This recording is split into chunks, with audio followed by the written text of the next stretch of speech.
નાનપણની અંદર મા બાપની વિદાય થઈ, બંને ભાઈઓ પોતાના મામાને ઘરે ઉછરીને મોટા થયા પછી પોતાની જે ખેતી હતી એ ખેતી સંભાળી. બંને ખૂબ હોશિયાર અને બંને ખૂબ મહેનતુ. બંનેના લગ્ન થઈ ગયા. બંનેને ત્યાં ઈશ્વર પરમાત્માને કરવું. બંનેને એક એક દીકરો રત્ન સ્વરૂપે પ્રાપ્ત થયો. દીકરા ધીરે ધીરે ધીરે ધીરે મોટા થવા લાગ્યા. અને એમાં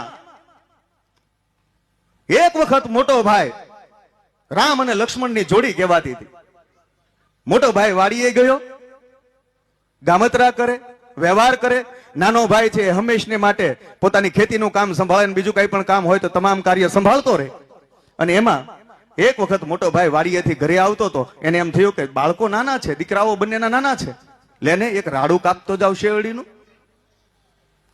એક રાડું કાપીને લાવતો હતો. બંનેની 8 વેંતનું એ રાડું, 8 વેંતમાંથી 4 વેંતના 2 એક સરખા ટુકડા કર્યા. ટુકડા કરીને અને ડેલીની અંદર પગ મૂક્યો અને દીકરાઓને સાદ કર્યો કે બેટા આમ આખેરા કે છોકરાઓ રમતા હતા ત્યાંથી ડોટ મૂકી છે. બાપુજી આવ્યા શેરડી લાવ્યા, બાપુજી આવ્યા શેરડી લાવ્યા. 2 છોકરાઓ દોડતા દોડતા આવે અને એના હાથની અંદર 2 હાથમાં એક એક શેરડીનો ટુકડો. એક બાજુ થડિયા વાળો ભાગ હતો ને એક બાજુ પીછડા વાળો ભાગ હતો. અને જે બાજુ પીછડા વાળો ભાગ હતો ત્યાંથી પોતાનો દીકરો આવતો હતો, જે બાજુ થડિયા વાળો ભાગ હતો ત્યાં એ બાજુથી એના નાના ભાઈનો દીકરો આવતો. નજીક આવ્યો, હાથની આંટી પડી ગઈ. હાથની આંટી પડી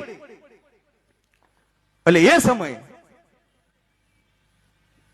પેલા છોકરાઓ એ શેરડી લઈને જતા રહ્યા.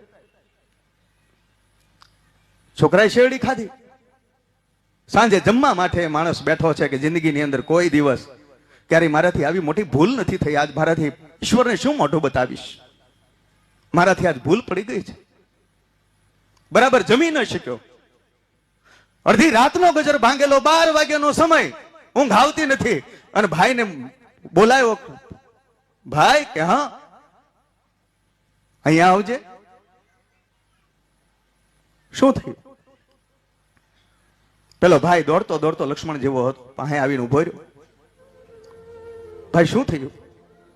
ઊંઘ નથી આવતી? કે ના બાપ. કા? આપણે જુદા થઈ જવું છે ભાઈ. નાનો ભાઈ કહે છે ભાઈ મારાથી કઈ ભૂલ થઈ? ના બા, મારી પત્નીએ ભાભીને કઈ કીધું છે ભાઈ? કે ના. તો ભાઈ અચાનક તમને અડધી રાતે આવો વિચાર કેમ આવ્યો કે આપણે જુદા થઈ જવું છે? અને ત્યારે એ વ્યક્તિએ કીધું કે આજ હું સવારે શેરડીનો સાંઠો લાવ્યો, વચ્ચેથી 2 કટકા કર્યા. 2 કટકામાં હામ હામે આપણા 2 રામ લક્ષ્મણ જેવા 2 ના આપણા કુંવરો આમથી હાલ્યા આવતા હતા, દોડ્યા આવતા હતા. અને મને એમ થયું કે હું આ છોકરાઓને શેરડી આપું, પણ નજીક આવ્યા ત્યાં મારા હાથની આંટી પડી ગઈ ભાઈ. અને થડિયા વાળો ભાગ મારા દીકરા તરફ ગયો અને પૂંછડિયા વાળો ભાગ તારા દીકરા તરફ ગયો. નહીતર હકીકતમાં એ પૂંછડિયા વાળો ભાગ મારા દીકરાની તરફ જતો હતો. ત્યારે પેલો નાનો ભાઈ કહે છે ભાઈ છોકરાએ તો ખાઈ લીધું ને, છોકરાએ કઈ તમને કીધું? એ કે ના. તો પછી આટલી નાની વાતને એટલી મોટી કેમ કરો છો?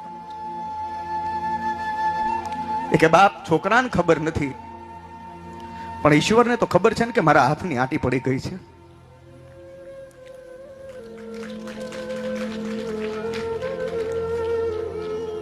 અહીં બેઠેલા તમામ વ્યક્તિઓને કહું છું કે હાથની આંટી પડી જાય ને ત્યાં સુધી હજી મોડું નથી થયું છે. કે ભાઈ જે દિવસે મનમાં આંટી પડી જશે ને તે દિવસે બોલવાના ને સામે મળવાના સંબંધો નહીં રહે. એ હાથની આંટી પડી જાય ને ત્યાં સુધીમાં આપણે તમારે બધાને સમજી જવું જોઈએ કે જે દિવસે મનમાં આંટી પડી જશે ને તે દિવસે સામે મળ્યા તે બોલવાના કે સ્માઇલ કરવાના સંબંધો નહીં રહે સાહેબ.